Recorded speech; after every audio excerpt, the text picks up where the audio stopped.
Everyone, welcome back to my YouTube channel. दोस्तों, कैसे हैं आप सब? उम्मीद करती हूँ बहुत बढ़िया होंगे, मजे में होंगे। मैं भी बिल्कुल बढ़िया हूँ। तो शॉर्ट और क्रिस्प टॉपिक्स जो मैं आप लोगों के लिए लेकर आ रही हूँ, बहुत ही छोटे छोटे टॉपिक्स हैं, फैक्चुअल चीजें यहाँ पर हम डिस्कस करते हैं, एग्जाम ओरिएंटेड चीजें यहाँ पर रहती हैं। तो चाहे आप एजुकेशन में नेट का प्रिपरेशन कर रहे हैं, बीएड एमएड किसी भी स्टेट के टेट के लिए प्रिपरेशन कर रहे हैं, किसी भी टीचिंग एग्जाम की तैयारी कर रहे हैं, वहां पर ये टॉपिक्स आप लोगों को बहुत ज्यादा हेल्प करेंगे। और आज की इस वीडियो में हम सांख्यिक फिलॉसफी को ही हम डिस्कस कर रहे थे। पिछली 2-3 वीडियोस में मैंने सांख्यिक फिलॉसफी से रिलेटेड वीडियोस ही बनाई हैं। सांख्यिक फिलॉसफी के की कॉन्सेप्ट क्या होते हैं, पुरुष और प्रकृति के बारे में हमने समझा। तो सांख्यिक फिलॉसफी में पुरुष और प्रकृति दो रियलिटीज की बात की गई है। आज की वीडियो में हम बात करेंगे जो प्रकृति है, जो नेचर है, जो मैटर है, उसकी 3 गुणास की बात की गई है, यानी कि प्रकृति के 3 गुण कौन कौन से हैं।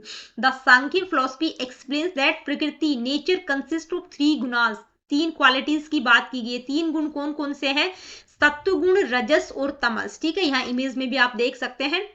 These gunas are responsible for the functioning and evolution of the world. भाई, वर्ल्ड का जो इवोल्यूशन हुआ है उसके लिए कौन रिस्पॉन्सिबल है? प्रकृति के ये तीनों गुण। किस तरह से रिस्पॉन्सिबल है, क्या इनकी क्वालिटीज है, उनको हम समझेंगे। सबसे पहले बात करते हैं सत्व गुण की। ठीक है, तो ये किसको रिप्रेजेंट करता है? लाइट और प्लेजर, प्योरिटी को रिप्रेजेंट करता है, प्रकाश और आनंद की अवस्था को बताता है। इसका नेचर कैसा है?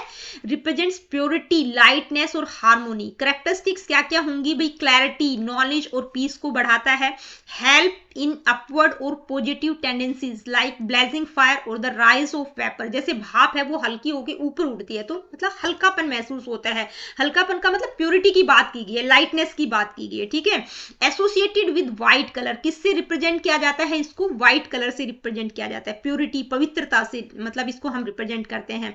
अ काम माइंड ड्यूरिंग मेडिटेशन रिफ्लेक्ट सत्व, यानी कि जैसे आप मेडिटेशन कर रहे हैं और आपका जो माइंड है वो बिल्कुल शांत है, तो किसको रिफ्लेक्ट कर रहा है वो चीज? सत्व गुणास को बताता है। इसके बाद बात करेंगे रजस। तो रजस क्या है? एक्टिविटी और मोशन, यानी कि क्रियाशीलता और गति को रिप्रेजेंट करता है। एनर्जी, मोशन, एक्टिविटी को रिप्रेजेंट करता है। कैरेक्टरिस्टिक्स क्या होगी? Leads to restlessness and pain due to excessive activity. बहुत ज्यादा काम के कारण आप बिल्कुल रेस्टलेस, बिल्कुल पेन महसूस कर रहे हैं। ठीक है, मतलब आप बिल्कुल मूवमेंट कर रहे हैं, एनर्जी, मोशन, एक्टिविटी से रिलेटेड है। कॉजेज, मूवमेंट हो गया, चेंजेस, स्टिमुलेशन हो गया। किससे एसोसिएट किया गया है? इसको रेड कलर से, यानी कि एनर्जी, क्रियाशीलता, ठीक है, रिप्रेजेंट किया गया है। कलर भी पूछ लिया जाता है, तो जो सत्व गुण है वो व्हाइट कलर से उनको रिप्रेजेंट किया गया है, रजस को रेड कलर से रिप्रेजेंट किया गया है। एग्जाम्पल के तौर पर अगर हम बात करें, स्प्रेडिंग ऑफ फायर और the blowing of the wind is driven by rajas. भाई, चारों तरफ आग सी फैली हुई है, मतलब बिल्कुल एक्टिविटी सी हो रही है। ठीक है, तो वो क्या है? रजस को रिप्रेजेंट करता है। इसके बाद बात करेंगे तमस। तमस गुण क्या है? डार्कनेस और इनर्शिया, यानी कि अंधकार और जड़ता। ठीक है, नेचर कैसा है? इग्नोरेंस, नेगेटिविटी, लेजीनेस को रिप्रेजेंट करता है। कैरेक्टरिस्टिक्स की अगर हम बात करें, causes, confusion, darkness and lack of clarity. भाई, आपको कोई क्लैरिटी नहीं है, आप बहुत कंफ्यूजन, मतलब डिप्रेशन की अवस्था में है, बिल्कुल डार्कनेस को रिप्रेजेंट करता है। इसको किससे एसोसिएट किया जाता है? ब्लैक कलर से। ठीक है भाई, चारों तरफ आपको अंधकार ही अंधकार नजर आ रहा है, कुछ समझ ही नहीं आ रहा, आप बिल्कुल कंफ्यूज हैं। ठीक है, फीलिंग कंफ्यूज्ड और लेजी टू एक्ट रिप्रेजेंट तमस। तो ये प्रकृति के 3 गुणों की हमने बात की, सत्व, रजस और तम। सत्व गुण में क्या होता है कि भाई आपका माइंड बिल्कुल शांत रहता है, बिल्कुल प्योर है, बिल्कुल क्लीन है, आप बिल्कुल शांति से रह रहे हैं, तो सत्व गुणों की अधिकता है। रजस में मतलब आपका माइंड डिस्टर्ब है, आप रेस्टलेस फील कर रहे हैं। ठीक है, मतलब आप लगे पड़े हैं, किसी न किसी काम में लगे हुए हैं, तो वो क्या है? रजस है। लेकिन जो तमस है उसमें क्या है? बिल्कुल आपको अंधकार ही अंधकार नजर आता है, मतलब बिल्कुल आप डिप्रेशन की अवस्था में चले गए हैं, आपकी बुद्धि बिल्कुल भ्रष्ट हो गई, कुछ समझ ही नहीं आ रहा है कि क्या करें, तो वहां पर क्या होती है? तमोगुण की अधिकता होती है। अब बात करेंगे कि भाई ये जो 3 गुणों की हमने बात की, सत्व, रजस और तमस, तो इनकी जो इक्विलिब्रियम की स्थिति होती है, इक्विलिब्रियम का मतलब बिल्कुल बैलेंस, संतुलन की स्थिति क्या रहेगी? तो बैलेंस प्रकृति कब रहेगी? प्रकृति इज बैलेंस, यानी कि प्रकृति संतुलित कब रहेगी?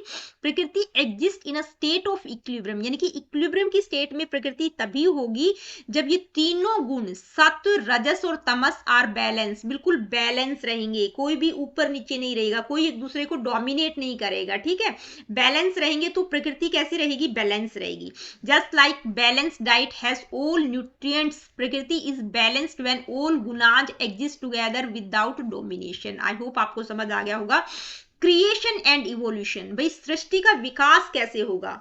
When the balance is disturbed, भाई ये जो 3 गुण है इनमें से कोई एक गुण दूसरे के ऊपर हावी होगा, डोमिनेट होगा, ठीक है, कोई दूसरा गुण तीसरे पे डोमिनेट कर रहा है, यानी कि जो बैलेंस है वो डिस्टर्ब हो जाएगा, तो क्या होता है? वर्ल्ड इवैल्यूट क्रिएट होता है, ठीक है। सृष्टि का विकास कब होता है? जब इन तीनों गुणों में डिस्टर्बेंस हो जाता है, एक गुण दूसरे पे डोमिनेट करता है, तो वहां पर क्या होता है?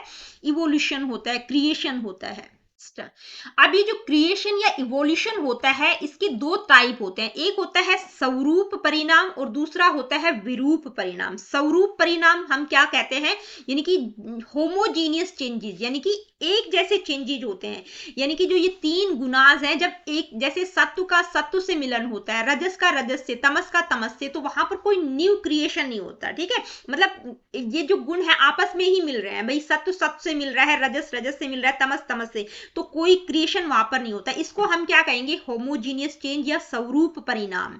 A peaceful mind stage peaceful but does not produce anything new, भाई माइंड आपका शांत है, ठीक है, सत्व का सत्व से मिलन हो रहा है, तो शांत माइंड ही रहेगा, कोई न्यू एक्टिविटी यानी कि नई चीज प्रोड्यूस नहीं हो रही है स्वरूप परिणाम में, ठीक है।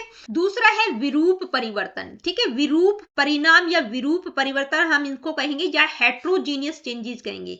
जब हेट्रोजीनियस चेंजेस कब होंगे? The gunas interact and dominate each other, यानी कि ये प्रकृति के जो 3 गुण हैं ये आपस में एक दूसरे के ऊपर डोमिनेट करते हैं, ठीक है।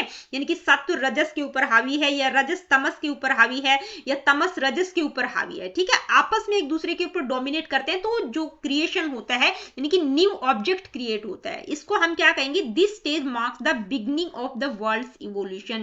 तो यहां से जब विरूप परिवर्तन होते हैं, जब हेट्रोजीनियस चेंजेस होते हैं, तो उससे क्या होता है? Beginning of the world's evolution. तो कंक्लूड करके हम क्या कहेंगे? The interaction and imbalance of the 3 gunas drive the evolution of the universe, यानी कि प्रकृति के इन 3 गुणों में जब इम्बैलेंस होता है, इंट्रैक्शन होता है, एक दूसरे पर डोमिनेट करते हैं, यानी कि जो हेट्रोजीनियस चेंजेस होते हैं उसके कारण इवोल्यूशन होता है यूनिवर्स का, ठीक है।